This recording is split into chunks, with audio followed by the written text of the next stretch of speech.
tarde Brasília, boa tarde Brasil. São 14 horas 25 minutos. Estamos ao vivo com mais uma edição da TV Simpol. Hoje recebendo a professora Ana Magnoli, era professora do Departamento de Psicologia Social e do Trabalho da Universidade de Brasília, recebendo também o nosso diretor de comunicação do Simpol DF, Luciano Garrido. E o tema hoje é interessantíssimo, saúde mental no trabalho. Eu vou começar pelas damas. Boa tarde, professora, tudo bem? Tudo bem, boa tarde. Professora, antes de nós abrirmos as perguntas, inclusive o nosso internauta, ele pode fazer a pergunta, enviar a sua dúvida, a sua sugestão sobre esse tema, pelo WhatsApp 9808-8445. 61, estamos em Brasília. Professora, eu gostaria que a senhora abordasse primeiro esse trabalho feito na área de segurança pública dentro da saúde mental no trabalho. Então, esse é um trabalho que nós estamos desenvolvendo por meio do Laboratório de Psicodinâmica e Clínica do Trabalho da Universidade de Brasília, que eu coordeno. Nós desenvolvemos durante o ano de 2014 um curso de especialização em gestão do estresse e clínica do trabalho. E esse curso foi para a segurança pública, contou com vários profissionais da Polícia Civil e foram realizados vários estudos epidemiológicos, quantitativos, qualitativos, sobre os riscos de adoecimento no trabalho e riscos que provocam problemas de saúde mental. Então, nós já temos o resultado dessas pesquisas que foram realizadas pelos alunos sob a nossa orientação e que nos dá alguns caminhos de como anda a saúde mental do policial hoje. E esse trabalho foi feito tanto na Polícia Civil quanto na Polícia Federal também? Na Polícia Federal nós fizemos um trabalho anterior, esse trabalho foi feito também na Polícia Militar e no Corpo de Bombeiros. As três corporações foram contempladas nesse curso de especialização.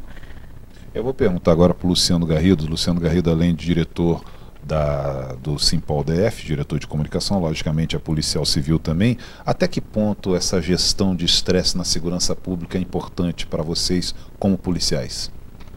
Olha, eu acho que é importante para todo tipo de trabalho que lida com o público, que lida com situações digamos assim, situações limites, de crise, né? Eu acho que é importantíssimo justamente para evitar não só o adoecimento do profissional, mas como reduzir erros, né? Porque a gente, tanto, por exemplo, numa atividade médica ou numa atividade como piloto de avião, qualquer erro pode trazer prejuízos grandes para a pessoa que está recebendo esse serviço. Da mesma forma o policial, né? O policial não lida só com a vida dele, mas lida com outras vidas, né? Então, qualquer erro, qualquer desequilíbrio, né, na saúde emocional ou psíquico, repercute no trabalho dele, né? Não só na saúde, porque afeta a saúde dele enquanto pessoa, mas repercute na qualidade do serviço que ele presta para a sociedade. Então, acho que esse trabalho preventivo é super importante porque tem essa função de prevenir esse tipo de problema. Garrido, dentro dessa repercussão no trabalho do policial, até que ponto um aumento do estresse no trabalho ele pode acarretar num suicídio do agente policial civil? Eu acho que a professora pode responder melhor que eu, mas eu diria assim, a gente nunca sabe exatamente quais são as causas do suicídio, né? Muito, muito subjetivo, né? A constituição, a personalidade, um transtorno psíquico, ou seja, são vários fatores que desencadeiam um suicídio, né? Mas com certeza existem fatores, digamos, precipitantes, né? E eu tenho absoluta certeza de que o trabalho policial, o estresse, o fato de você lidar com digamos assim, com uma vivência de situações que envolvem morte, violência, conflito, isso gera, repercute e influencia né, nesse tipo de ato, né, que é extremo, né, que é o suicídio. Então, eu acho que há uma correlação muito intensa, porque você pegar a quantidade de suicídios em determinadas categorias profissionais é maior do que em outras. Então, isso indica que existe algum contexto ali que favorece esse tipo de coisa. Professor, até que ponto esse estresse pode acarretar no suicídio? Então, ele pode ter uma contribuição bastante significativa. O resultado da pesquisa que foi realizada especificamente com os policiais civis, então vou falar mais dessa categoria agora, tinha como um dos objetivos identificar 3 fatores relacionados ao trabalho. Um deles é a falta de sentido no trabalho, o outro é o esgotamento mental e um terceiro fator, a falta de reconhecimento no trabalho. E o que foi identificado na pesquisa foi a falta de sentido no trabalho aparece como o maior fator de risco para a categoria. E isso significa que se o policial ele não se sente devidamente valorizado na tarefa que ele faz, e tanto pela sociedade, quanto pelos colegas, quanto pela própria instituição, isso vai gerando uma certa desmobilização, um desengajamento de um trabalho que, a princípio, para ele, tem todo sentido e que existe toda uma identificação e um desejo de ajudar a sociedade e a desenvolver a missão do policial, que é a segurança de todos. Então, diante de condições de trabalho muito precárias e diante de modelos de gestão institucionais muito gerencialistas, produtivistas, enfim, de muita pressão, controle, e de uma falta de valorização da profissão, inclusive com deficiência de número mesmo de policiais, que é um problema que acontece em termos de condição de trabalho. Esse trabalho começa, um trabalho que tem um sentido, começa a perder esse sentido. E o policial passa então a não se sentir reconhecido. E isso pode provocar uma série de patologias no trabalho, como a própria violência e uma outra patologia, por exemplo, que seria a patologia da solidão, gerando uma certa vulnerabilidade, ele ficando exposto a determinadas, principalmente, muito como o Luciano estava comentando, é um trabalho que envolve risco, envolve a vida dele, envolve a vida de outros, de terceiros. Então, e quando não é valorizado, ele não se sente reconhecido e gratificado, como eu falei, tanto pela sociedade como colega, pela instituição desse trabalho, e esse trabalho perde o sentido, isso pode gerar um certo sentimento de desamparo, um certo sentimento de abandono, uma vulnerabilidade, que articulada a outras questões pode realmente levar a uma patologia mais radical, que é o suicídio. Vocês têm dentro do sindicato um número do índice de suicídio com policiais civis? Olha, eu ainda não tenho esses números. Eu sei que esse ano, o ano que passou, melhor dizendo, nós tivemos aí, dentro desse espaço aí de 1 ano e meio, uns 5 casos de suicídios na Polícia Civil, né? E me parece que é uma coisa assim, um pouco alarmante, né? Na Polícia Federal houve mais casos, né? Se não me engano foram 13 ano passado. Mas, como a professora falou, os suicídios são os casos extremos, né? Mas o que a gente precisa atentar também é as outras consequências, digamos assim, na vida do policial. Muitas vezes é um casamento que se acaba, é uma desestruturação familiar, quer dizer, aquela pessoa que está estressada ou que começa a desenvolver algum transtorno de psíquico, isso vai influenciar no seu círculo, né, no seu ambiente de trabalho ou no seu ambiente familiar, nas relações sociais de modo geral. Então, digamos assim, o prejuízo desse adoecimento no trabalho, ele é geral, né, na vida da pessoa, né? E às vezes ele vai alimentando, digamos assim, ele vai criando uma bola de neve, né, ao ponto às vezes de chegar ao suicídio, né? Então a gente tem que olhar isso de uma maneira, digamos, mais sistêmica, né, e ver que os prejuízos muitas vezes eles ficam diluídos, né, na vida. É um casamento que já termina, é uma violência, às vezes é uma agressividade maior no trato com a família, ou do vizinho, ou a própria no trabalho, ou na prestação do serviço dele. Às vezes a gente vê o policial está estressado na rua, perde o controle emocional, exacerba na sua atividade, e isso muitas vezes não é compreendido, como um fator de digamos assim, de maldade do policial. Isso não é entendido dentro de uma visão sistêmica de quais são as condições de trabalho do policial, que tipo de valorização, que tipo de apoio ele tem no exercício da sua função.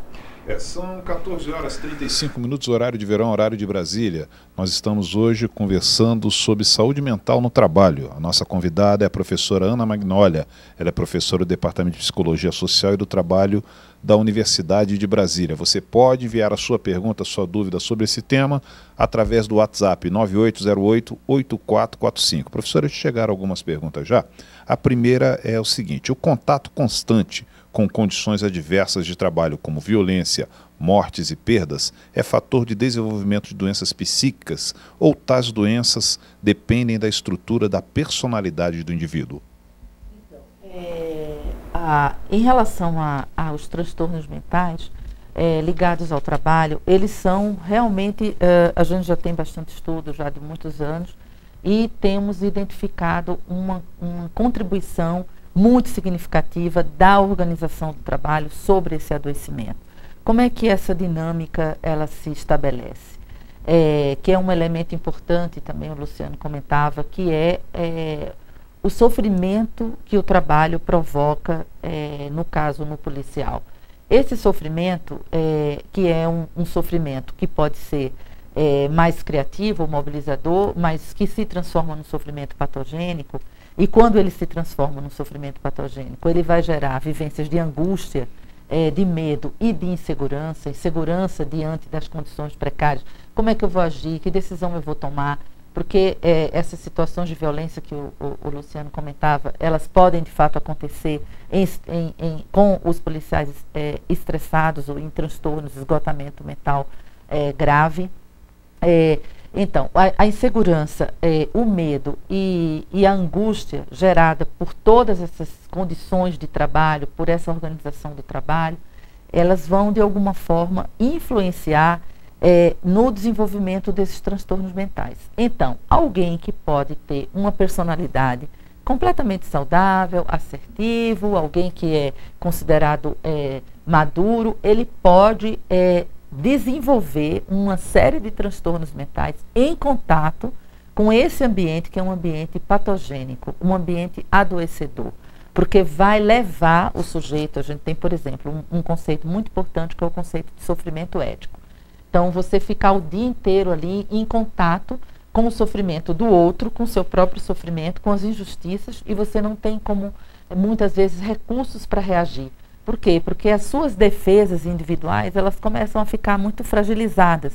E o coletivo de trabalho hoje está muito desestruturado. Hoje a gente tem uma carência de valores de solidariedade, de confiança, porque está sendo muito empregado o individualismo, pelos modelos de gestão cada vez mais pautados na excelência, pautados em metas, pautados em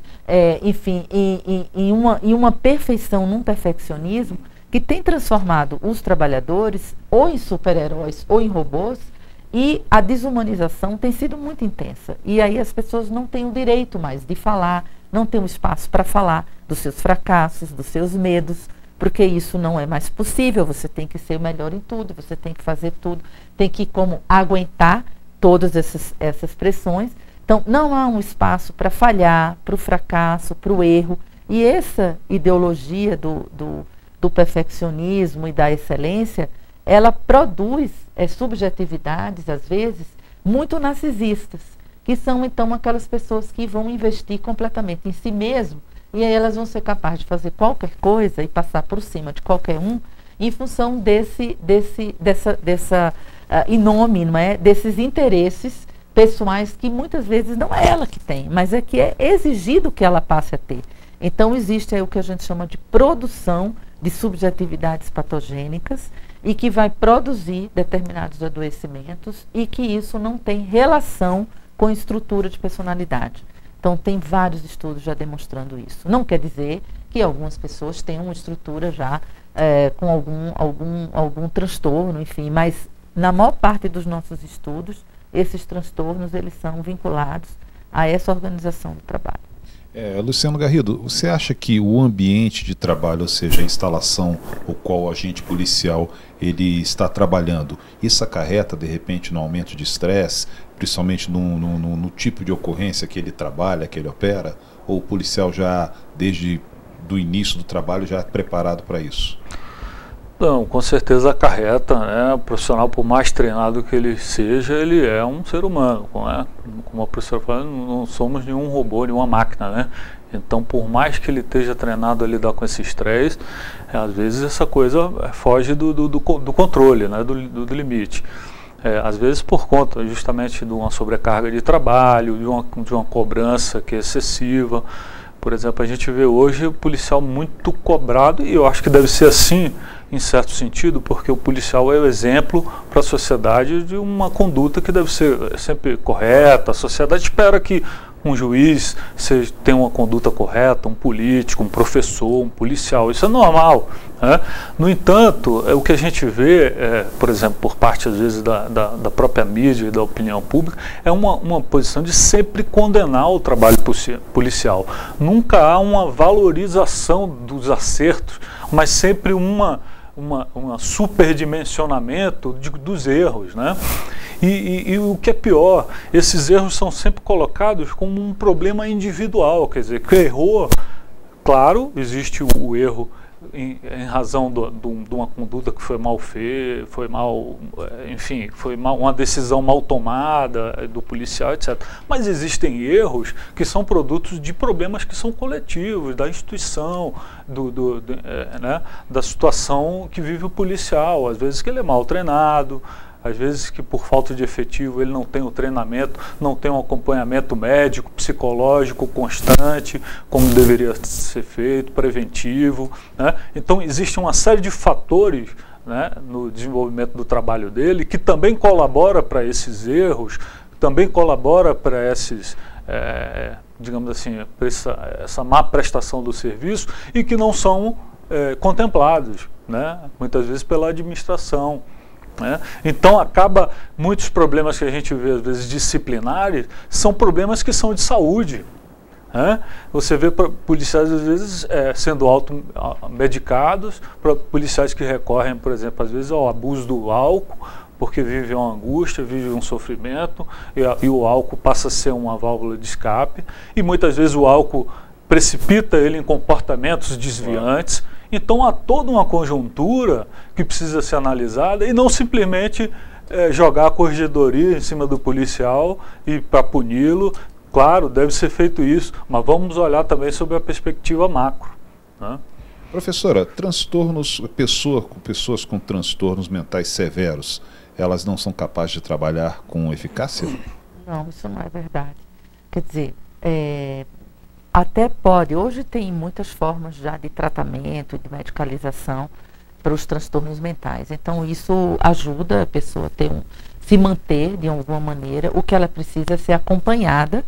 No caso, se a gente, pensando, né, no caso de um policial que desenvolva algum tipo de transtorno, ele precisa, ao voltar para o trabalho, ser acompanhado sistematicamente. Evidentemente que quem tem transtorno mental precisa de um tratamento psiquiátrico, muitas vezes precisa mesmo de medicalização e precisa de uma psicoterapia, mas isso não o incapacita de trabalhar e de manter suas funções. O que precisa é ter uma aceitação, porque aí agora tem um outro problema que acontece em relação aos transtornos mentais relacionados ao trabalho, que é a readaptação.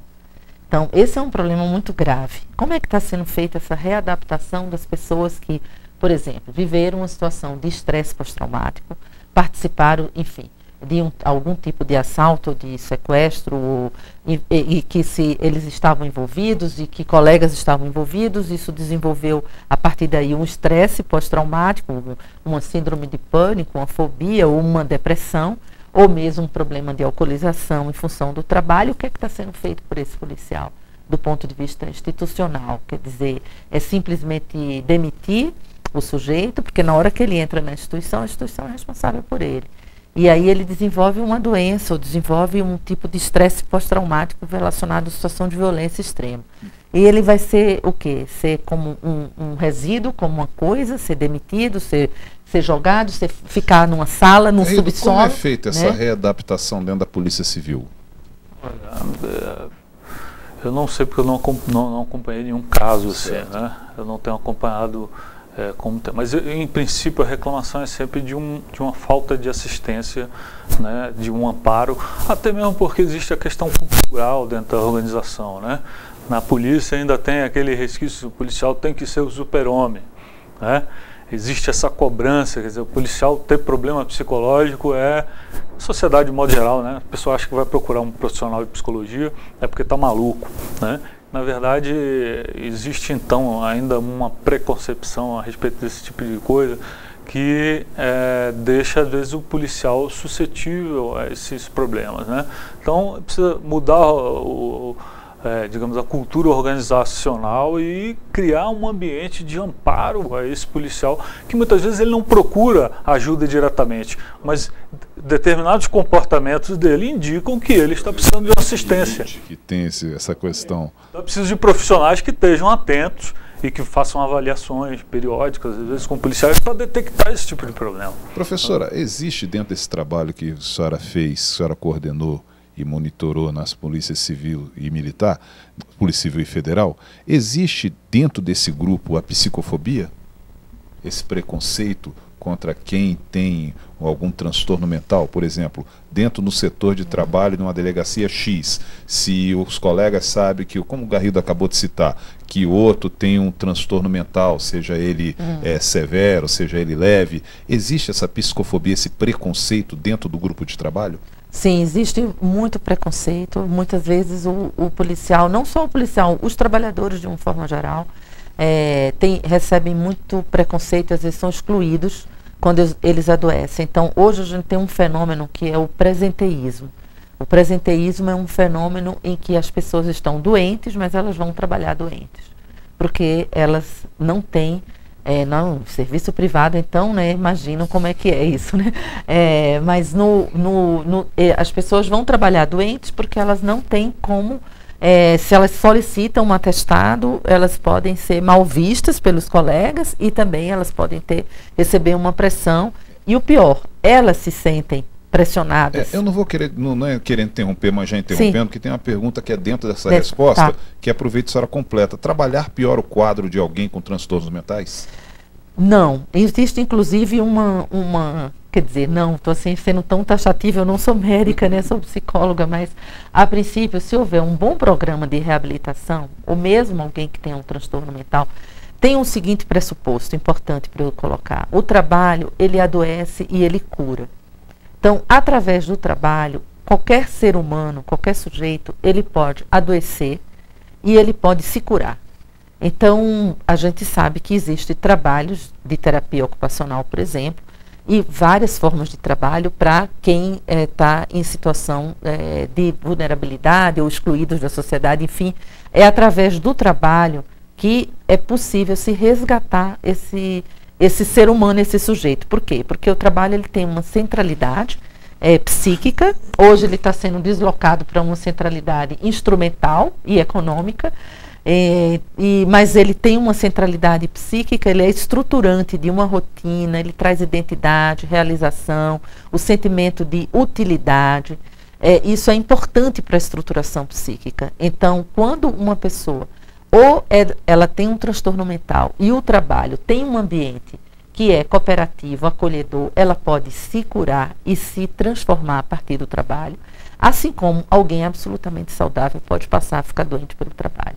E quem já desenvolveu o transtorno mental no trabalho, ele tem condição de continuar trabalhando. O que acontece hoje é tratar como resíduo, é excluir, eliminar, porque é mais simples, é mais fácil de resolver a situação e não assumir a responsabilidade, porque sempre qualquer adoecimento, ele sempre é, de alguma forma, uma denúncia de um sintoma, seja ele familiar, seja ele social ou institucional.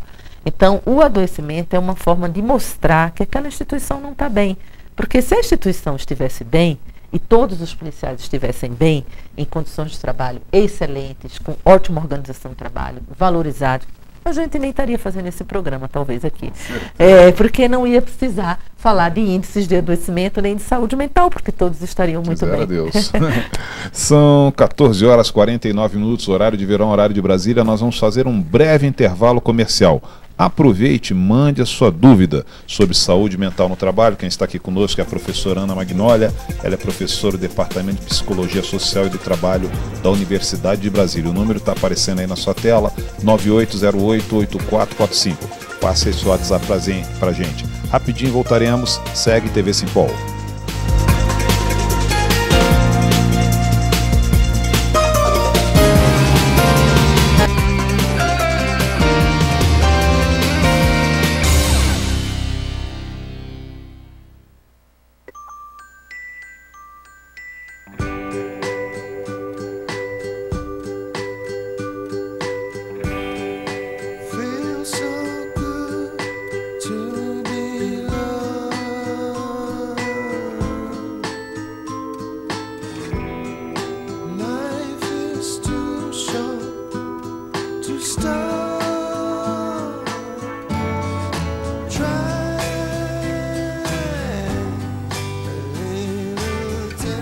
L'eau est un bien trop précieux pour être gaspillée.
TV Simpol de volta, 14 horas e 52 minutos, horário de verão, horário de Brasília.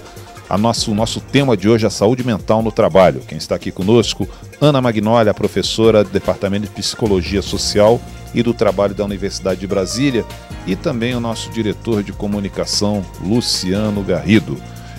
Professora, alguém que admita que já sofreu algum tipo de transtorno mental, com certeza ficará doente e faltará mais ao trabalho no futuro? Não necessariamente, né? A falta no trabalho, muitas vezes, exatamente porque não há esse ambiente de acolhimento, né, de espaço. Então, muitas vezes é mais simples se manter afastado, em atestado médico por um tempo, assim, por mais tempo possível. Mas não quer dizer que não haja um desejo daquele trabalhador de voltar para o seu trabalho. Nós temos alguns estudos com pessoas que já foram adoecidas e a maioria deles agravam o adoecimento porque eles gostariam de voltar a trabalhar e eles não conseguem voltar. Porque a própria instituição não oferece um novo cargo ou um novo local do trabalho que ele possa ficar e que tenha sentido também para ele, porque para um policial sair da frente, né, para ir para uma área às vezes administrativa, pode ser muito terrível, porque o trabalho, o fim dele não vai ser mais feito. Então a instituição precisaria de acolher, porque para o trabalhador há um desejo de voltar ao trabalho, mas ele às vezes prefere não voltar, porque as condições são muito adversas e faz com que ele adoeça mais ainda. Eu vou fazer uma pergunta para o nosso diretor de comunicação, Luciano Garrido. Gostaria também, depois do comentário da senhora, professora. Luciano, de que maneira as relações com os colegas e os chefes têm interferido na vida do policial dentro e fora do ambiente de trabalho? Olha, eu acho que me influencia, né? Quer dizer, o bom ambiente de trabalho, uma relação que seja amistosa, que seja, com certeza favorece um trabalho de qualidade e tudo, né? Então acho que está muito relacionado essa convivência, esse espaço, né? Como a professora falou, de comunhão, não só de competitividade, mas digamos assim, um espírito de equipe, né? Que o trabalho seja desenvolvido com esse espírito de equipe, ou seja, todos são importantes, todos têm a sua missão, todos têm o seu papel, e isso precisa ser reconhecido, né? Então eu acho que é um fator importantíssimo para que gere esse clima de colaboração mútua. Então eu acho que a organização, quando ela funciona dessa forma, ela se torna mais eficiente, o trabalho faz mais sentido para as pessoas, elas se sentem mais implicadas naquilo, né? Ao contrário daquele modelo de que, digamos assim, que exclui, que coloca determinados profissionais numa posição sempre subalterna, ou sempre, digamos assim, de incapacidade, né? Então eu acho que esse clima da chefia com o subordinado, de reconhecer, né, o trabalho e é super importante para manter esse clima agradável no trabalho. Professor, o que a senhora acrescentaria nessa pergunta? De que maneira essas relações, essa relação entre o policial e o delegado tem interferido na vida desse policial dentro e fora do ambiente de trabalho? Completamente, né? Todos os nossos estudos têm demonstrado que a relação com os colegas e com os chefes, ela é fundamental no processo de adoecimento, porque ela vai implicar um conceito importante nessa teoria, que é o conceito de reconhecimento no trabalho. Então, o reconhecimento no trabalho, ele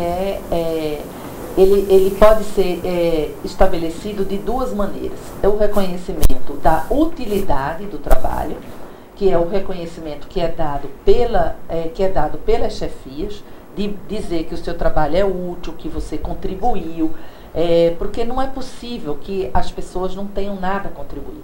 E muitas vezes as chefias ou não reconhecem, ou reconhecem o muito mais que é feito, e não só, né, o que deve ser feito, é feito bem feito, mas precisa de...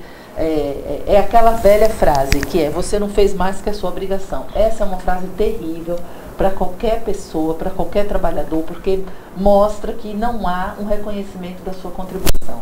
Então é importante o reconhecimento das chefias, que é o reconhecimento da utilidade do trabalho, e o reconhecimento dos colegas, que é o reconhecimento da beleza do trabalho, que deve ser feito por um especialista. Então, muitas vezes, o trabalho é reconhecido por alguém que não é especialista, o que vai gerar um sentimento de injustiça. Então, essa relação com os colegas, com o coletivo de trabalho e com o chefe, ela é fundamental para a saúde mental.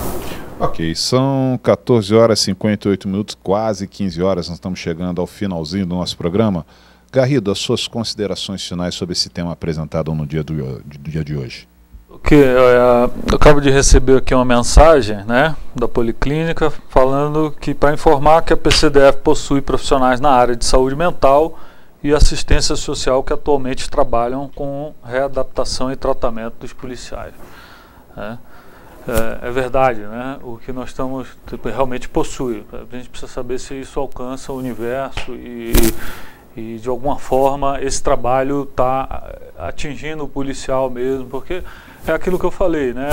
Não basta você disponibilizar às vezes o serviço, é preciso que a cultura da organização, é preciso que os próprios chefes, as pessoas que estão na gestão tenham essa sensibilidade para esse tipo de problema, né? E que haja também digamos assim, um trabalho preventivo, né? Não basta só que depois que o policial adoece, ele tem esse tratamento, é preciso também que isso haja uma ação preventiva, né? Então, a minha mensagem se eu tivesse que dizer alguma coisa aqui, é dizer que eu acho que um dos maiores bens que uma instituição tem são os seus profissionais, né? E cuidar bem das pessoas, eu acho que é a melhor ação que a instituição pode fazer, né? Eu acho que é o que mais produz riqueza, né? Então, eu acho que a instituição... Ou seja, trabalhar mais na causa do que nas consequências, né? Exatamente, trabalhar mais nas causas é melhor prevenir do que remediar, diz o ditado, né? Com certeza. Então, eu aposto nisso aí e eu acho que a instituição deve voltar o seu olhar, digamos assim, para modificar os problemas que estão, as causas que estão gerando esses problemas e mudar esse quadro. Professora, suas considerações finais da participação deste programa aqui do Simpol. Tá, eu gostaria de cumprimentar todos os meus alunos do curso de especialização em gestão do estresse e clínica do trabalho, que eram da Policlínica, que eram da Polícia Militar e do Corpo de Bombeiros. Dizer que eu tenho bastante esperança que o curso que eles fizeram na UNB possa trazer muitos frutos e que todos os programas que já existem, como a de readaptação e outros programas que a Policlínica desenvolve, né? Quero cumprimentar minhas colegas psicólogas, assistentes sociais, médicas da Policlínica, terapeutas ocupacionais, que foram minhas alunas, e que eu sinceramente espero, né, que esses programas continuem e que sejam amplificados, como o Luciano comentou, e que atinjam o maior número de policial e que os conhecimentos que a universidade pôde proporcionar a todos esses alunos da segurança pública possam ser aplicados e usados para melhorar a saúde dos policiais. Ok, eu agradeço muito a presença da professora Ana Magnoli, aqui da Universidade de Brasília, que trouxe esse tema tão rico para a gente, que é a saúde mental no trabalho. Agradeço também a presença do nosso diretor de comunicação do Simpol DF, Luciano Garrido, da Shirley, que é assessora de imprensa também do Simpol, da nossa equipe técnica. Lembrando que nós temos um outro encontro marcado, será avisado aqui no site o tema e a data desse encontro, exatamente assim, ao vivo. Mas agradeço principalmente a você, que esteve presente conosco através da sua audiência e também enviou a sua participação. Segue TV Simpol, tenham todos um ótimo final de semana.